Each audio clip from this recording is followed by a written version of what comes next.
Pag umilaw yung red temperature habang umaandar ang sasakyan, ay advise igilid mo na agad yung sasakyan, then patayin mo yung makina. Then i-check mo kung ano yung posibleng problema.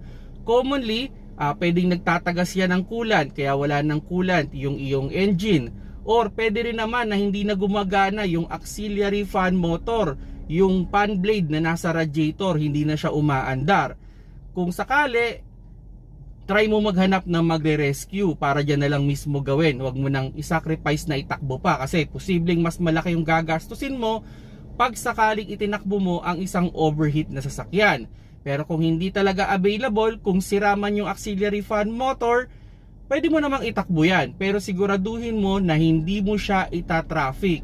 Kumbaga, yung dapat na natatanggal na init ng ating auxiliary fan motor, dapat nasasalubong mo yan, kaya dapat continuous yung takbo ng sasakyan. Now, kung sakali naman na nagtatagas siya, kung papatak-patak lang naman, dagdagan mo lang ng coolant o lagyan mo ng tubig, then i-monitor mo, constant monitoring hanggang sa ma-survive mo, madala mo sa pinakamalapit na shop.